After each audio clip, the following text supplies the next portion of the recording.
कभी सोचा है कि अच्छी आदतें बनाना और उन्हें बनाए रखना इतना मुश्किल क्यों लगता है? हम सब एक लक्ष्य तय करते हैं, पूरे जोश के साथ शुरू भी करते हैं, लेकिन कुछ ही दिनों में वापस वहीं आ जाते हैं जहां से शुरू किया था। आज हम इसी रहस्य से पर्दा उठाने वाले हैं। ये सवाल हम सबका है ना? चाहे वो रोज जिम जाने का इरादा हो, ज्यादा किताबें पढ़ने का हो या फिर बस पढ़ाई पर ध्यान लगाने का। अक्सर शुरुआत तो बड़ी जोरदार होती है, पर वो जोश ज्यादा दिन टिकी नहीं पाता। आखिर ऐसा होता क्यों है? देखिए, ये एक तरह का चक्र है, एक ऐसा जाल जिसमें हम अक्सर फंस जाते हैं। किसी नई आदत को लेकर हम शुरू में बहुत उत्साहित होते हैं, पर वो सारा उत्साह, सारी मोटिवेशन पता नहीं कहाँ गायब हो जाती है।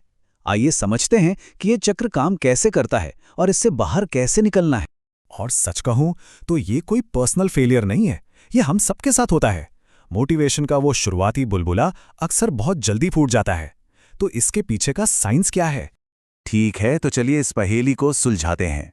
इसका जवाब छिपा है आदत के चक्र में, जिसे द हैबिट लूप भी कहते हैं। ये एक साइंटिफिक फ्रेमवर्क है जो बताता है कि हमारी आदतें अच्छी हों या बुरी, वो आखिर बनती कैसे हैं और काम कैसे करती हैं। तो ये 4 स्टेप का मॉडल है: संकेत, इच्छा, प्रतिक्रिया और इनाम।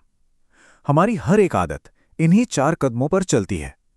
चलिए इन्हें एक एक करके आसानी से समझते हैं। सबसे पहले आता है संकेत। ये हमारे दिमाग के लिए एक ट्रिगर या इशारा है कि चलो अब उस आदत को दोहराने का टाइम हो गया है।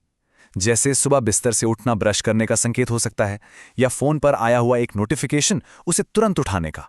अब ये स्टेप बड़ा दिलचस्प है। देखिए, इच्छा असल में आदत की नहीं होती। इच्छा होती है उस एहसास की, उस बदलाव की जो उस आदत को पूरा करने के बाद मिलता है। मतलब हमें कॉफी पीने की नहीं, बल्कि उससे मिलने वाली एनर्जी और ताजगी की इच्छा होती है। तीसरा कदम है प्रतिक्रिया। ये वो असल काम या सोच है जिसे हम आदत कहते हैं, जैसे सिगरेट जलाना या फोन उठाना या फिर दौड़ने के लिए जूते पहन लेना। ये हमारी इच्छा के जवाब में किया गया एक्शन है। और आखिर में आता है इनाम।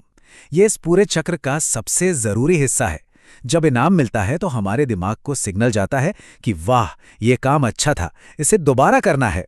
और यही इनाम उस आदत के चक्र को और भी मजबूत बना देता है।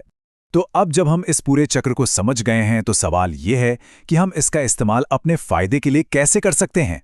चलिए देखते हैं कि इस नॉलेज से अच्छी आदतें कैसे बनाई जाएं और बुरी आदतों से छुटकारा कैसे पाया जाए। देखिए, फॉर्मूला बहुत सीधा है।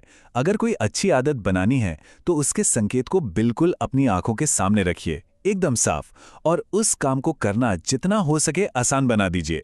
और बुरी आदत को तोड़ने के लिए बस इसका ठीक उल्टा कर दीजिए, संकेत को गायब कर दीजिए और काम को मुश्किल। चलिए इसे एक आसान से उदाहरण से समझते हैं। मान लीजिए रोज पढ़ने की आदत डालनी है, तो रात को सोते समय अपने तकिए पर एक किताब रख दें। ये एक बहुत साफ संकेत है।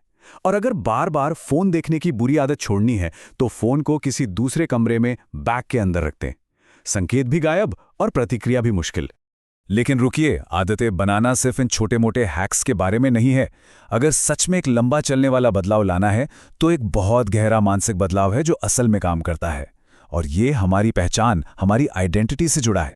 जरा इस बात पर ध्यान दीजिए, हर बार जब हम कोई काम करते हैं तो हम असल में अपनी पहचान के लिए एक वोट डाल रहे होते हैं।